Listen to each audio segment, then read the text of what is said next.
the heart of a Washington morning, where the air carried the weight of a nation's unresolved battles, a small room buzzed with anticipation. The walls, lined with the ghosts of 1,000 debates, seemed to lean inward, as if eager to hear what truths might spill today. At the center stood Stephen, a man carved from grit and conviction, his eyes sharp as a hawk's, scanning the crowd like a sentinel guarding a hard-won frontier. His voice, warm yet edged with steel, cut through the murmur of reporters, their notebooks poised like weapons in a duel of words. "Good morning, everybody," Stephen said, his tone a handshake and a challenge all at once. The room stirred, a restless sea of ambition and skepticism. He leaned forward, hands braced on the podium, a smile flickering like a spark in dry grass. "Who wants to go first?" It wasn't just an invitation. It was a dare, a gauntlet thrown into the fray of a country wrestling with its borders, its laws, its very soul. The reporters shifted, their eyes darting, each weighing the cost of breaking the silence. This wasn't just another press conference. It was a stage where the American spirit, fierce, unyielding, and battered by division, would be tested. Stephen's greeting hung in the air, a beacon calling forth the bold. Outside, the Capitol hummed with the pulse of a nation on edge, its people hungry for clarity, for justice, for someone to stand tall against the tides of chaos. Inside, the battle of questions was about to begin, and Stephen, with the heart of a patriot, was ready to meet it head-on. In that moment, the room wasn't just a press pool. It was America itself, a crucible where truth would either shine or shatter. Stephen's call wasn't just for answers. It was a rallying cry for a people tired of being lied to, manipulated, or ignored.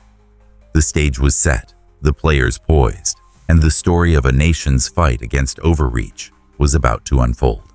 The air in the press room thickened, a storm brewing behind the reporters' eyes, as Stephen's dare lingered like gunpowder, waiting for a spark.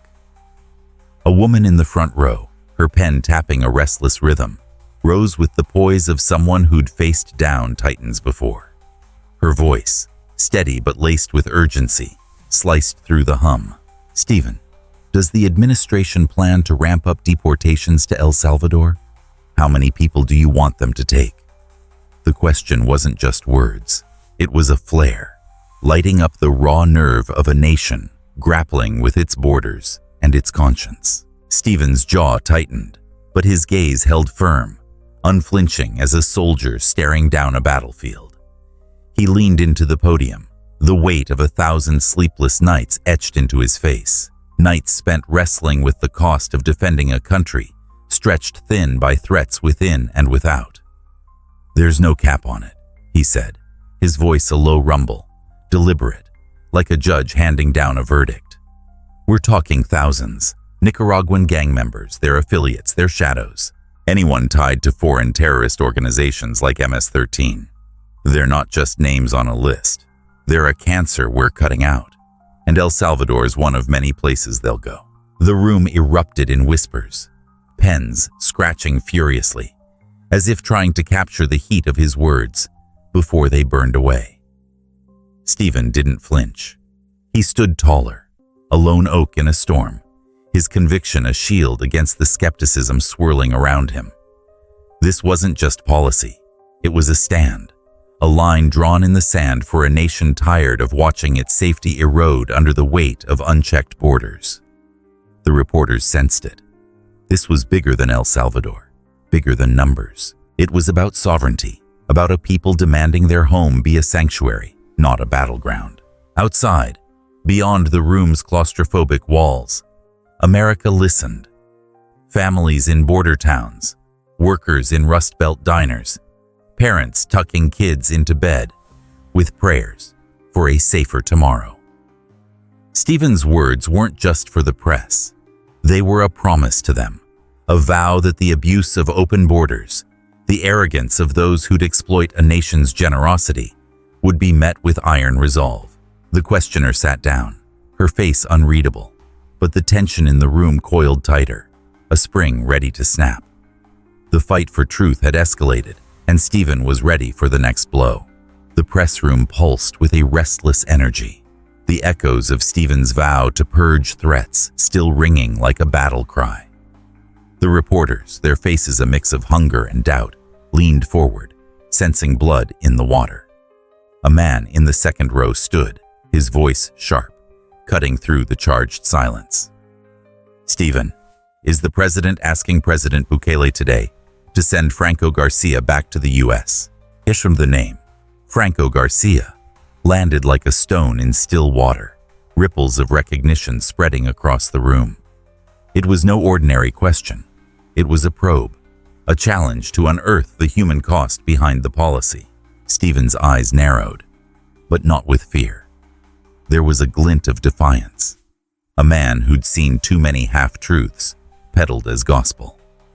He straightened, his hands gripping the podium as if anchoring himself against a tide of accusation.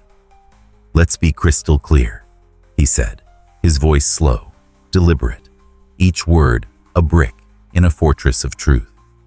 The Supreme Court said it plain. No district judge can force our hand in foreign policy. That order was overruled, unanimously, because it overreached. Franco Garcia? He's an El Salvadoran, born and bred. An illegal alien with no right to breathe American air. He got his final deportation order, and he's gone. That's the law, not a negotiation. A murmur rippled through the crowd, some nodding, others scribbling with feverish intensity. Stephen's words weren't just a defense. They were a gauntlet, thrown at the feet of those who'd twist a single story into a weapon against a nation's resolve. Franco Garcia wasn't just a name to Stephen. He was a symbol of the fight, a reminder of why borders mattered, why laws couldn't bend to sentiment alone. The room felt smaller now, the air heavy with the weight of a divided America, half cheering the clarity of justice, half wrestling with the ache of a man's fate. Beyond the podium, Garcia's shadow loomed larger, a ghost conjured by a country torn between compassion and survival. Stephen didn't speak of head of state talks or backroom deals. He didn't need to. His silence on those details was louder than words, a reminder that some battles were fought on principle, not headlines. The reporters sensed the shift.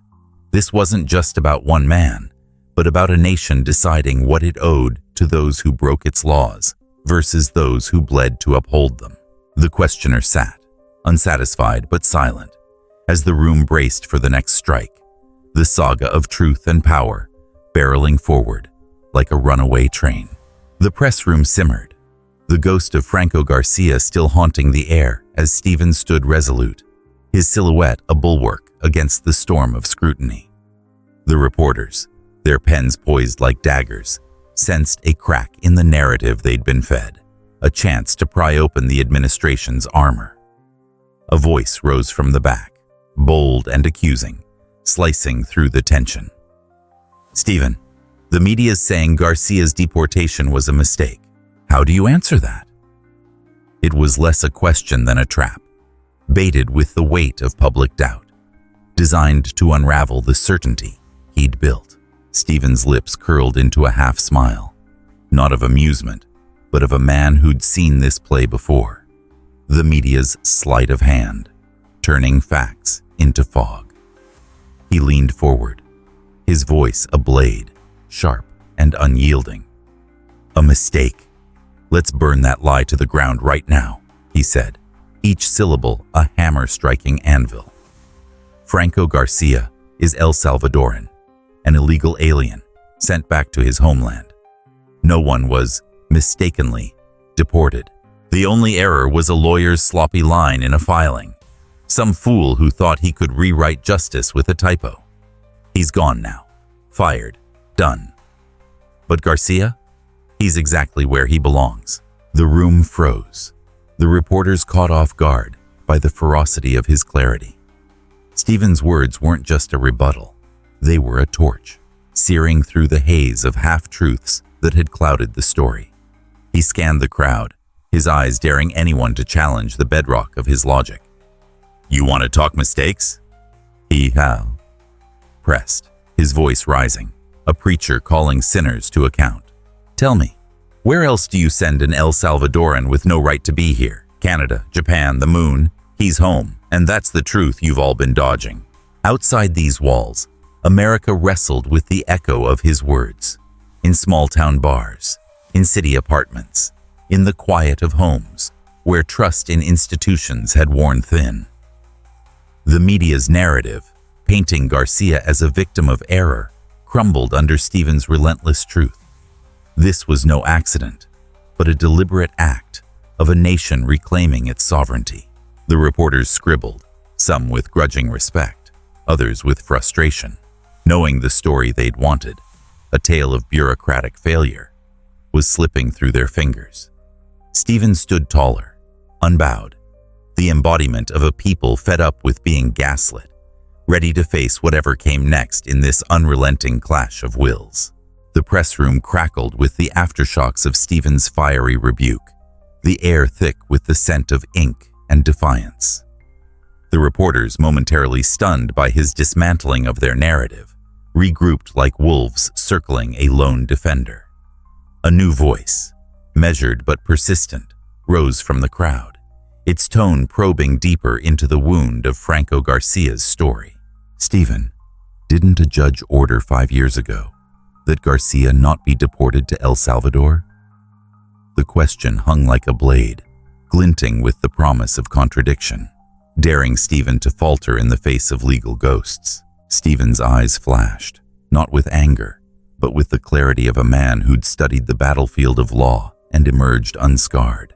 He leaned into the podium, his voice steady as a gavel's fall, each word carved from the granite of conviction. "You're talking about an immigration judge. Not Article 3, he said, his tone a lesson in itself, schooling the room on the architecture of justice. "Let's get this straight. No Article 3 court ever tied our hands. That withholding order? It doesn't erase a deportation order. Garcia's an illegal alien, ordered removed, free to be sent anywhere on God's earth. But El Salvador's his home, and that's where he went." The reporters shifted, pens scratching like a swarm of restless insects, as Stephen pressed forward, his voice rising with the cadence of a patriot unveiling truth. "And let's talk about why that order doesn't hold water now," he said, his gaze sweeping the room like a searchlight. "Garcia's tied to a foreign terrorist organization, MS-13. You don't get to claim asylum when you're running with wolves like that. Withholding orders? They're null and void for his kind, same as they'd be for an ISIS fighter from Syria.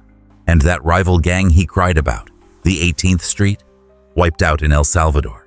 His whole story's a house of cards, collapsed under the weight of reality." The room felt electric, charged with the clash of ideals, mercy versus security, compassion versus consequence. Stephen stood as a sentinel of the latter, his words a shield for a nation weary of loopholes and lies. Beyond the press room's walls, America listened, its heart torn between the pull of fairness and the sting of betrayal by those who'd gamed the system. The questioner's challenge had been met not with evasion, but with a legal reckoning, a reminder that justice, when wielded rightly, bows to neither sentiment nor manipulation. The reporter's eyes darted, searching for a new angle, but Stephen's truth stood like a mountain, unyielding, as the saga hurtled toward its next revelation. The press room, now a crucible of clashing truths, seemed to hold its breath as Stephen's legal fortress stood unshaken. The reporters, their faces a mosaic of frustration and fascination, sensed the narrative slipping further from their grasp. Yet one voice, undeterred, rose again, carrying the weight of a nation's moral wrestle. "Stephen, what about Garcia's life now? If El Salvador decides his fate, shouldn't we care what happens to him there?" The question was a plea wrapped in a challenge, tugging at the heartstrings of an America torn between duty and empathy. Stephen's gaze, softened for a fleeting moment, not with doubt, but with the weariness of a man who'd carried the weight of hard choices too long. Then, like a storm gathering strength, his voice surged, resonant with the pride of a nation defending its own. Care? You're asking if we should open a case file on every soul we send back, track their housing, their health, their dreams? He paused, letting the absurdity settle over the room like dust. If we deport 100,000 to Haiti, should we call daily to check their pulse? No. Once they're gone, they're El Salvador's responsibility, not ours. Garcia and everyone like him chose to cross our line, to invade our home. Our job is to send them back, not to babysit their futures. The words landed like thunder, shaking the room's fragile truce. Stephen leaned forward, his eyes burning with the fire of a patriot who'd seen too many borders bleed. These aren't victims, he said, his voice low, fierce, a blade cutting through the fog of sentiment. They're invaders who gambled and lost. America's not a charity for lawbreakers. It's a fortress for the lawful, built by the sweat and blood of those who play by the rules. We return them to their countries, or any nation that'll take them, because that's what sovereignty demands. Anything less betrays the people we swore to protect. The reporters sat stunned, some scribbling furiously, others staring as if seeing Stephen for the first time. A man, not of malice, but of unrelenting principle. Beyond the room, the nation felt the echo of his stand, in border towns where fear had become a neighbor, in cities where trust in justice had frayed. This wasn't just about Garcia. It was about a country reclaiming its right to say, enough. The questioner sank back, the weight of Stephen's truth too heavy to counter. The room pulsed with a new silence, not of defeat, but of reckoning, as America faced the cost of its borders and the courage it took to hold them. This saga of one press room, one man, and one unyielding truth proves a timeless reality. When power seeks to blur the line between right and wrong, a single voice can carve clarity from chaos. Stephen's stand wasn't just for policy. It was for a nation tired of bending under the weight of abuse, whether from borders breached or narratives twisted. The lesson burns bright. Fight for your home, your laws, your truth, because that's the American way. Fierce, unbroken, and forever worth defending.